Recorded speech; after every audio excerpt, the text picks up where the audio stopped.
My mother is urging me and my siblings to forgive our manipulative older brother, the golden child, for taking our younger brother's fiancée. I never imagined I'd witness our family falling apart like this. If someone had told me a year ago that Caleb would do something so unforgivable, I would have laughed. Caleb has always been the favored child, the one who could do no wrong, or at least that's the story Mom has always painted. But now, as I sit in my apartment replaying the nightmare that unfolded just weeks ago, I can't help but wonder how we ended up here. It all began with Logan's wedding, or rather, what was supposed to be Logan's wedding. My younger brother, Logan, is one of the most sincere people I know.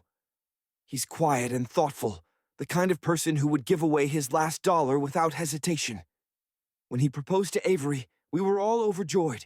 Avery was smart, funny, and appeared to love Logan just as much as he loved her.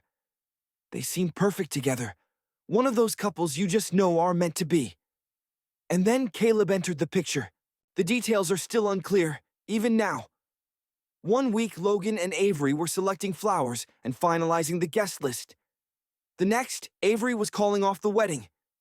I remember that day so vividly. Logan showed up at my door, completely shattered, his face pale and his eyes red from crying. He told me Avery had ended things. She wouldn't explain why, only saying she couldn't go through with it. At first, I thought maybe it was just cold feet. Weddings are stressful, right? But then the truth came out. Not even 3 days later, Caleb, the same Caleb who was supposed to be Logan's best man, arrived at a family barbecue with Avery. Mom, Linda, had invited everyone over for a family gathering. I hadn't seen Logan since he showed up at my door in tears, and I was hoping to check on him. I'll never forget the moment Caleb walked into the backyard with Avery, holding her hand like it was no big deal. The entire yard fell silent, as if the world itself had paused. I looked at Caleb, then at Avery, trying to process what I was seeing. "What the hell is this?" I asked louder than I intended. Caleb, the master of smug smiles, shrugged as if it was all perfectly normal. "Avery and I are together now," he said. "Logan wasn't there, thank goodness, but my sister Riley, who had been pouring lemonade, dropped the pitcher, shattering the glass on the patio." Mom's expression as she looked at Caleb was unreadable, but it wasn't shock. That was the first red flag for me. Linda somehow knew this was happening and hadn't warned anyone. "You're joking," I said, my voice trembling. I hoped this was some kind of cruel prank, but Avery wouldn't even meet my gaze. Her face was flushed with guilt. Caleb gave me his calm down look, which I've always despised since we were kids. "It's complicated, Mason," he said in a maddeningly casual tone. "But this is what's best for everyone." "For everyone," I snapped. "What about Logan? What about the fact that you just stole your brother's fiancée?" Avery flinched at the word stole, but Caleb didn't miss a beat. "Things didn't work out between her and Logan. We didn't plan this," he said. But I didn't let him finish. I stormed off, too angry to even look at him.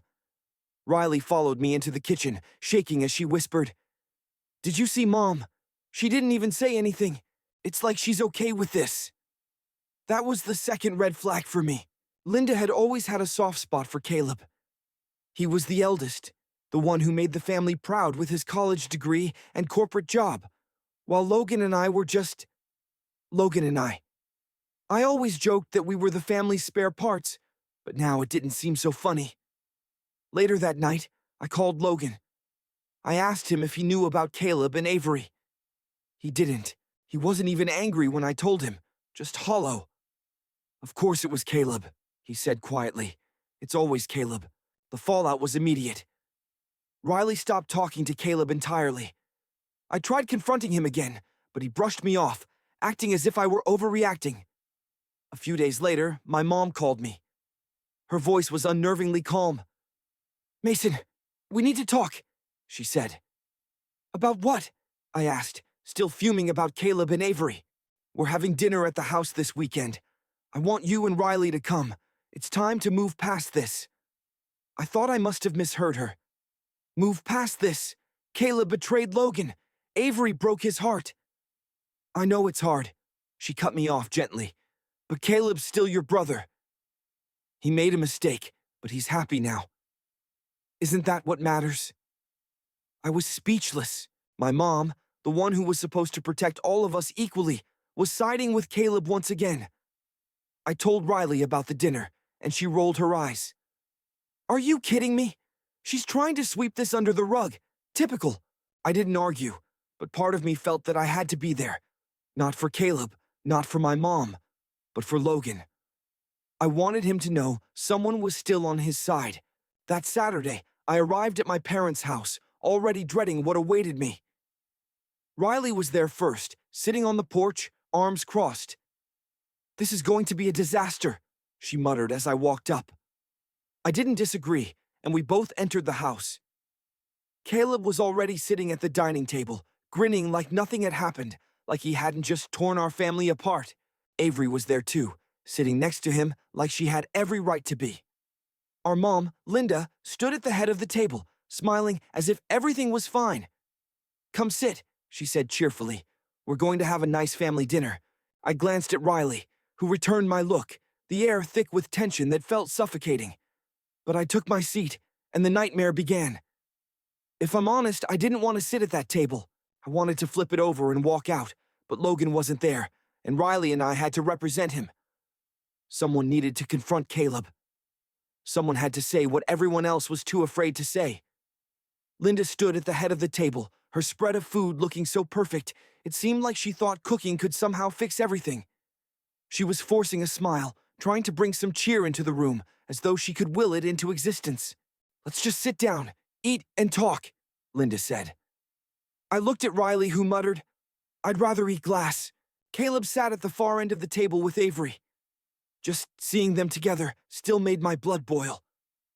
Caleb had one arm casually draped over the back of Avery's chair, like they were on a date.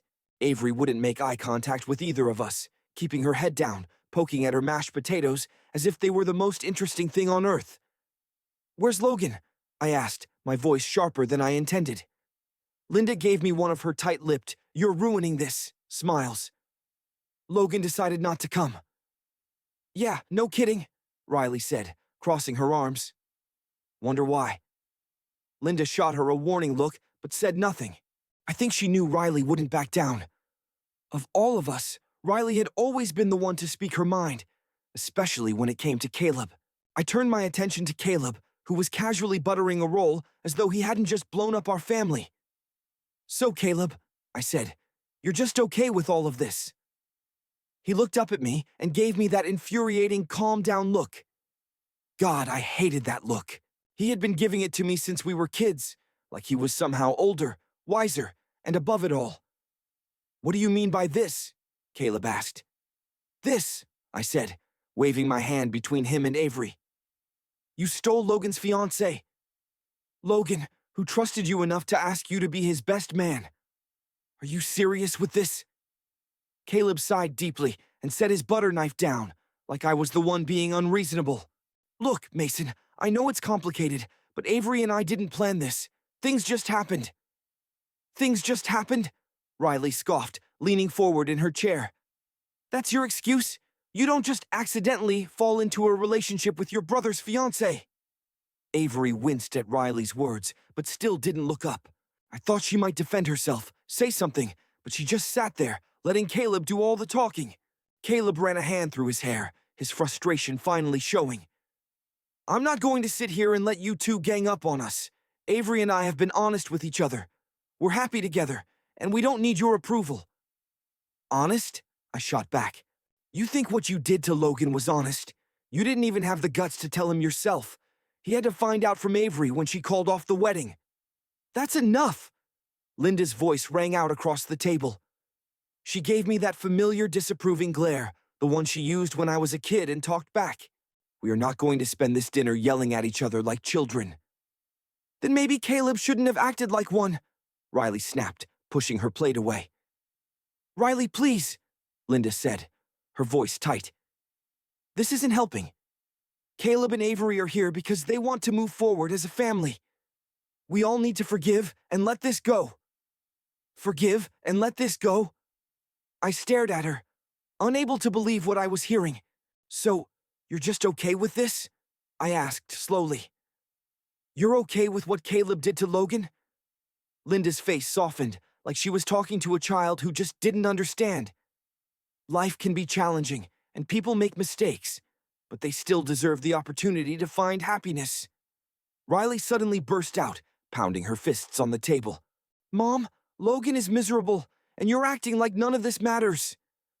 Caleb humiliated him, and you're here acting as if it's just another dinner party. Caleb stood up abruptly, his chair scraping loudly on the hardwood. You know what? I don't need to sit here and be attacked in my own home. I'm done with this conversation. Sit down, I commanded, my voice surprisingly low and dangerous, even catching me off guard. I was beyond frustrated with Caleb, who seemed to walk away from every problem, responsibility, consequences. Logan, you don't just waltz in here with Avery like nothing happened and act like we're the issue. Avery finally spoke up, her voice quiet and trembling. It wasn't supposed to happen this way. I turned to her. Then why did it? I asked, my disbelief thick with anger. Avery glanced at Caleb, almost as though she was waiting for his approval to continue. When he didn't respond, she took a shaky breath. Caleb and we started talking months ago. At first, it was innocent, but he told me things about Logan. Things that made me question everything. What things? Riley demanded, her voice tense. Avery hesitated, her voice faltering. He said Logan didn't really love me, that he was just going through the motions because he felt like he had to settle down. Avery's voice trembled as she added, Caleb made me feel understood, like someone actually saw me. I froze, the realization dawning on me. Caleb had been subtly planting doubt in Avery's mind for months. That's who he was. Charming, manipulative, always out for his own gain. You've got to be kidding me, Riley said, disgust heavy in her voice. You let Caleb convince you Logan didn't love you? Logan adored you, Avery. Everyone could see it. Avery winced at the accusation, but Caleb stepped in front of her, his voice sharp and cold. We're not going to sit here and let you two attack Avery. This conversation is over. Fine, I said, standing up. Then I'll take this conversation to Logan. I'm sure he'll love hearing how his own brother worked behind the scenes to ruin his relationship. Mason, Linda began, but I cut her off. Logan deserves more than this, Mom, and if you can't see that, I don't know what else to say. I turned and walked out, Riley following quickly behind me. As soon as the front door slammed shut, Riley let out a breath, clearly exasperated. Unbelievable, she muttered. Caleb's not even sorry. He believes his own lies. I didn't respond, my mind racing with what Avery had said, how Caleb had manipulated her, twisted her emotions. This wasn't just a failed romance. Caleb had been orchestrating it for months. And Linda, for reasons I couldn't understand, seemed to be ignoring it. When we got into Riley's car, she turned to me. We have to tell Logan. I know, I replied, but I don't think this ends here. And I was right. It didn't. The drive to Logan's apartment was silent, the only sound being the hum of Riley's engine. Neither of us spoke, both of us lost in thought, wondering how the hell we were supposed to tell Logan what had really been happening.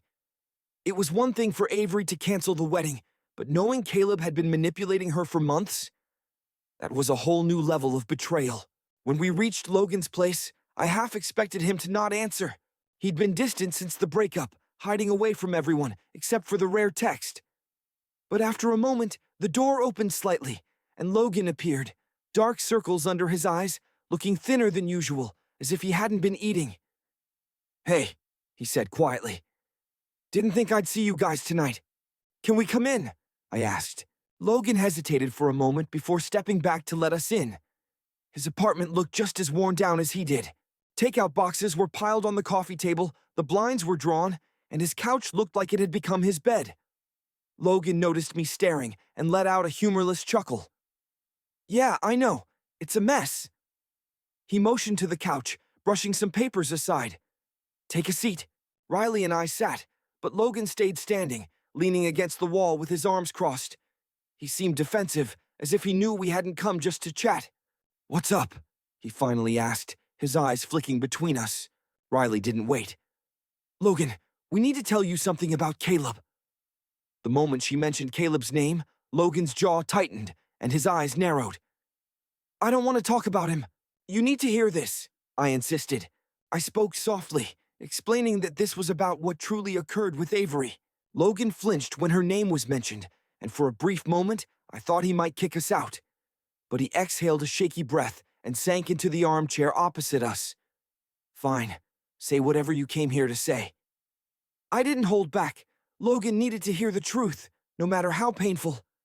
Avery had told us earlier that Caleb had been in contact with her for months. He made her believe that you didn't truly love her. At first, Logan's expression remained unchanged. He simply stared at me, motionless. I wasn't sure if he'd even heard me, but then, slowly, his gaze shifted, and his fist tightened on his thighs. So Caleb convinced her to leave me, he said softly, his voice barely above a whisper. He manipulated her, Riley corrected. He played with her mind. Logan's expression darkened as she spoke. She thought you were just settling for her because of him, she added. Logan let out a bitter laugh, but there was no trace of humor. Of course he did. That's Caleb for you. He's always been good at taking things that aren't his. The anger in his voice was unexpected. Logan had always been the calm one in our family. If I'm the middle child, stuck in between, and Riley is the fiery one, Logan has always been the quiet foundation. He doesn't get angry. He just becomes sad. But now, he was furious. He's done this before, Logan said suddenly, staring at the floor. What do you mean? Riley asked. Logan's eyes met hers, dark with intensity. You really think this is the first time Caleb's gone after something of mine? He said. Remember when I tried out for the soccer team in high school? I furrowed my brow, trying to recall the details. Yeah, you didn't make it? Logan's bitter smile didn't reach his eyes. No, I made the team. But Caleb convinced the coach that I was unreliable and that he'd be a better option.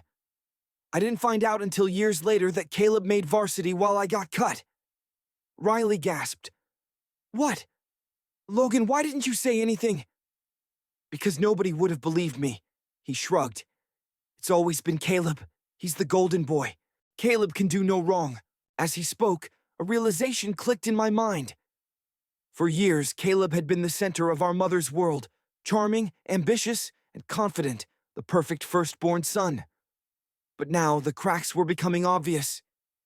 Caleb didn't just take things because he wanted them. He took them to win, to prove he was better than the rest of us. Logan, I said carefully, why do you think he did this with Avery? Logan looked at me as if the answer was obvious. Because he could. Caleb's always been jealous of me. It's subtle, he hides it well, but it's there. I think he saw how happy I was with Avery and decided he had to take that away, just like he's taken everything else. We sat in silence for a moment. Riley looked like she wanted to punch something, and I felt a wave of nausea. Logan was right. This wasn't just about Avery. This was Caleb needing to prove over and over that he was the best, no matter who he hurt in the process. Logan ran a hand over his face. You know what the worst part is? I loved her. I really, really loved her. And I trusted Caleb. I thought he was happy for me. I'm sorry, I said quietly, though the words felt empty. I didn't know what else to say. Logan shook his head. I don't need your apology. I need to know what you're going to do about it. Riley frowned. What do you mean? I mean, Caleb's not done, Logan replied, his voice firm. You think he's just going to stop after this? He already has Mom on his side. He'll keep twisting things until the rest of the family forgives him. And suddenly, I'm the bad guy for not letting it go. That's what he does. Riley and I exchanged a look. I hated to admit it, but Logan was right. Our mother was already preparing to move past this, and if we didn't act, Caleb would come out on top, as always. We need to talk to Mom, Riley said. She has to see what's going on. She can't keep defending him. Logan snorted. Good luck with that. Mom will defend Caleb until the day she dies. You're wasting your time. I didn't want to believe it, but deep down, I knew Logan wasn't wrong. Linda had always found excuses for Caleb, maybe because he was the firstborn. Perhaps it was because he reminded her of herself.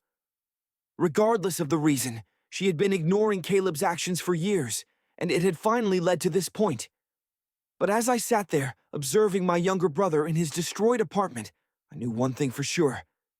Caleb wasn't getting away with this. Not this time. We're not letting him win, I stated firmly. Not this time. Logan glanced at me for a long moment before nodding. Good, he replied. I'm done being Caleb's punching bag. As Riley and I left Logan's apartment that night, I felt something shift within me. I was done too. Done with playing nice, done with letting Caleb trample over everyone while Linda supported him. It was time to confront Caleb, and this time I wouldn't hold back. It didn't take long for Riley and me to decide what needed to happen next. Caleb had to be confronted, really confronted. This wasn't just about Avery anymore. It wasn't even just about Logan. It was about everything Caleb had been doing for years. The way he manipulated people, twisted situations, and made himself appear as the perfect son while leaving the rest of us behind. Logan was right. Caleb wouldn't stop until someone forced him to, and we were going to be the ones to do it. The next morning, Riley and I arrived at our parents' house unannounced. Linda answered the door, looking surprised to see us. She appeared exhausted, as if she had been up all night worrying. Honestly, good. She should be worried. Mason, Riley, she said, her smile forced. What are you doing here? We need to talk to Caleb, I said, quickly stepping past her into the living room. Riley followed, and Linda sighed deeply as she shut the door. This again? She asked, her voice already drained.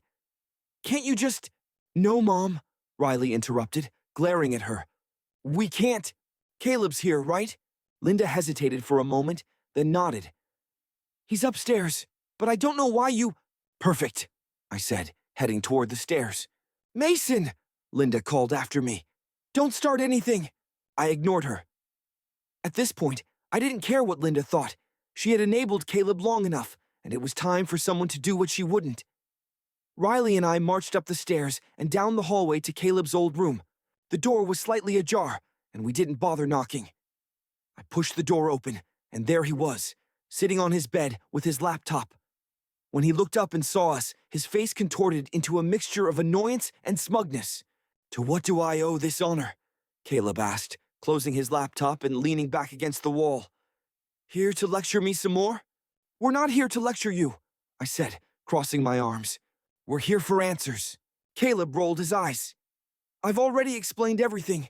Avery and I didn't plan this. Things just happened. Why can't you guys accept that and move on? Because it's a lie, Riley snapped. Avery told us you'd been messing with her mind for months, Caleb. You were sabotaging her relationship with Logan the entire time. Caleb's face darkened, but the smugness didn't leave. So what? Relationships fall apart all the time. It's not my fault Logan couldn't keep her. I stepped closer, my fists clenched. You think this is a game, don't you? You don't even feel bad about what you did. Why would I? Caleb shot back. Logan was never right for Avery. I did her a favor. You stole her, Riley shouted. You manipulated her into leaving Logan because you can't stand to see anyone else happy. Caleb stood up, his expression turning cold. Watch it, Riley. You don't know what you're talking about. Oh, we know exactly what we're talking about, I said, my voice low. You've been doing this for years, undermining Logan, taking what's his, making yourself look like the golden child while the rest of us suffer. Caleb smirked. You're being dramatic. Am I? I shot back. Logan told us about the soccer team, how you convinced the coach to cut him so you could take his spot. Sound familiar? Caleb's smirk faltered for just a second, but he quickly regained his composure. That was years ago. Who cares? Logan cares, Riley snapped. You ruined that for him, just like you ruined this. Caleb laughed, but it wasn't a happy laugh. It was bitter and mocking. You guys are unbelievable. You think I'm the villain? Logan's pathetic. He always has been. He's weak and lets people walk all over him. I didn't steal Avery. She chose me because I'm better than him. I could feel my anger rising, but Riley was quicker. She stepped forward and pointed a finger at Caleb's chest. You're not better than anyone, Caleb, she said. You're a liar and a manipulator, and the only reason you get away with it is because Mom lets you. Leave Mom out of this. Caleb growled. Why? Riley retorted.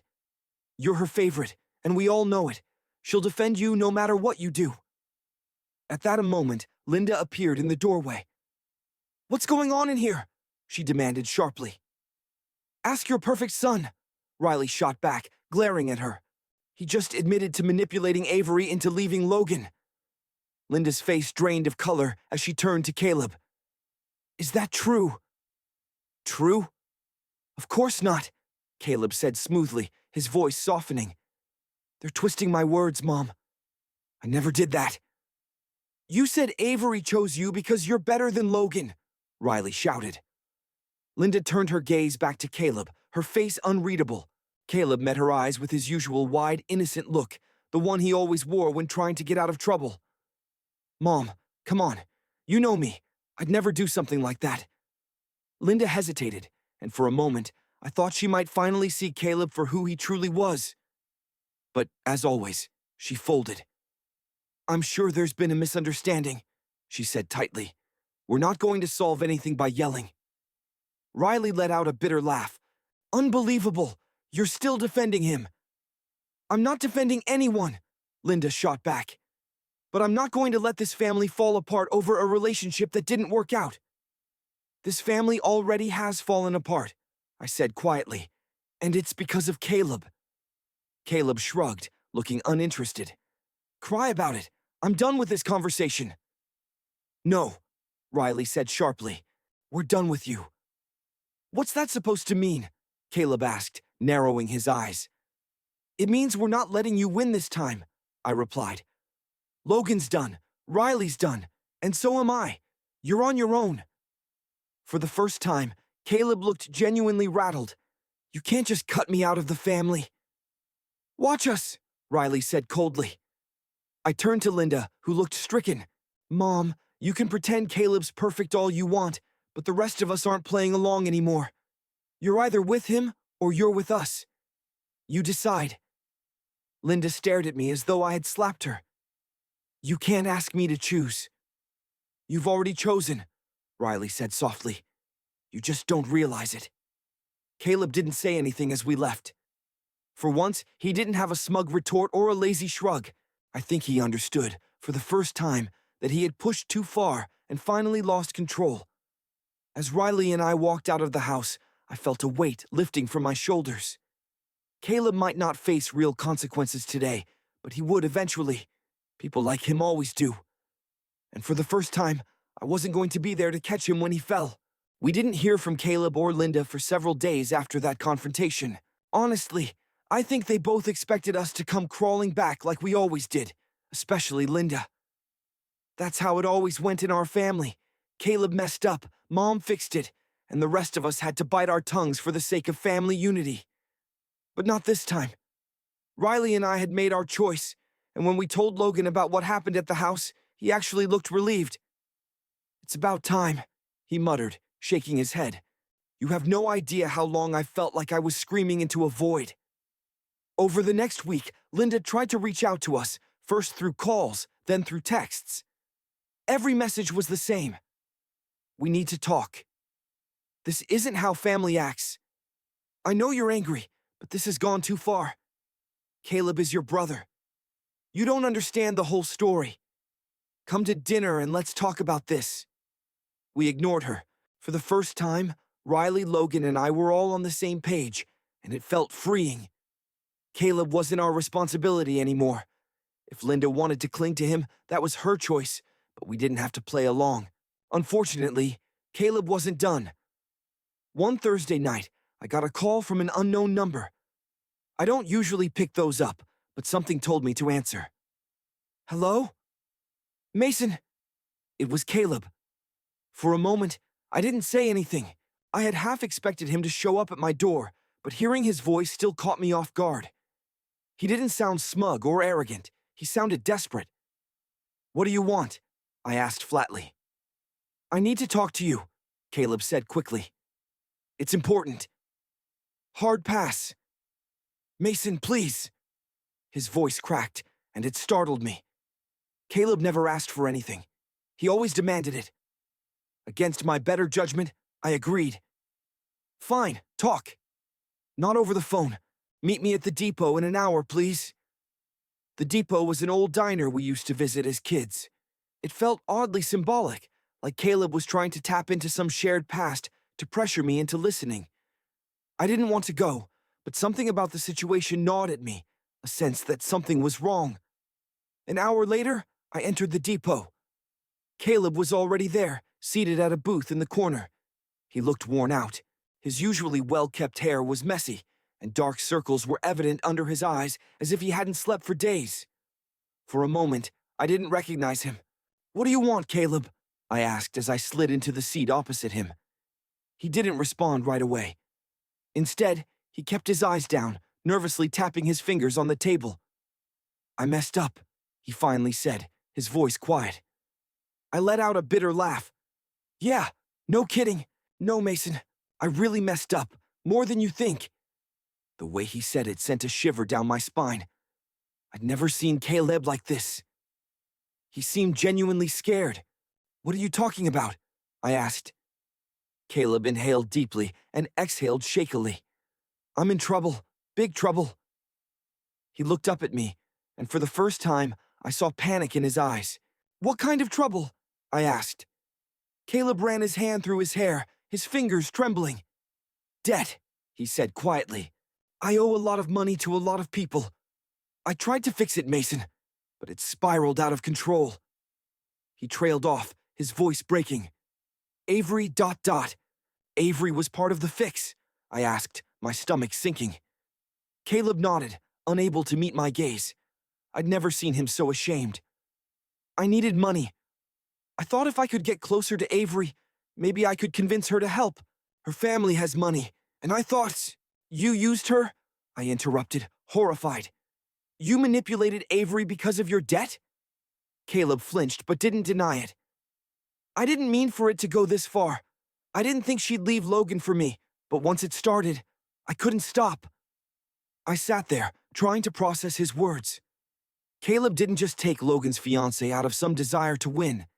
He did it because he was desperate. He'd played with Avery's emotions, ruined Logan's life, and destroyed our family, all to clean up the mess he created. "Does Mom know?" I asked softly. Caleb shook his head. "No, and she can't. If she finds out, she'll..." "What?" I snapped. "See you for who you really are? Good," I added coldly. "She deserves to know the truth." "Mason, please!" Caleb's voice was pleading now. "I'm asking you to help me. I don't have anyone else." "Help you?" I laughed in disbelief. "Are you serious? After everything you've done?" "You're my brother," Caleb said weakly. "Family is supposed to stick together." "Don't you dare pull the family card," I shot back. "You don't get to hide behind that after what you did to Logan." Caleb looked at me like a drowning man begging for a lifeline. "Please, I can't fix this without you." For the first time in my life, I felt nothing for Caleb. No anger, no resentment, just emptiness. He wasn't my brother anymore. He was just a man who had burned every bridge he ever had. "You need help, Caleb," I said, standing up. "But it's not going to come from me." Caleb opened his mouth to argue, but I turned and walked away before he could speak. Later that night, Riley, Logan, and I gathered at my apartment. I told them everything Caleb had confessed. For once, nobody seemed shocked. "He's always been like this," Logan said quietly. "It just took him this long to fall apart." "What about Mom?" Riley asked. "Do we tell her?" I thought about it for a moment before shaking my head. She's made her choice. If she wants to keep believing Caleb's perfect version of things, then we're done with him. With her, with all of it. For the first time in years, I felt free. Caleb wasn't my responsibility anymore, and neither was Linda. I'd spent my whole life trying to keep this family together, but now I realized something. Sometimes, you have to let things fall apart. Logan looked at me and Riley, a faint smile forming on his face. "We're going to be okay, right?" "Yeah," I said, returning the smile. "We're going to be okay." And for the first time, I truly believed it.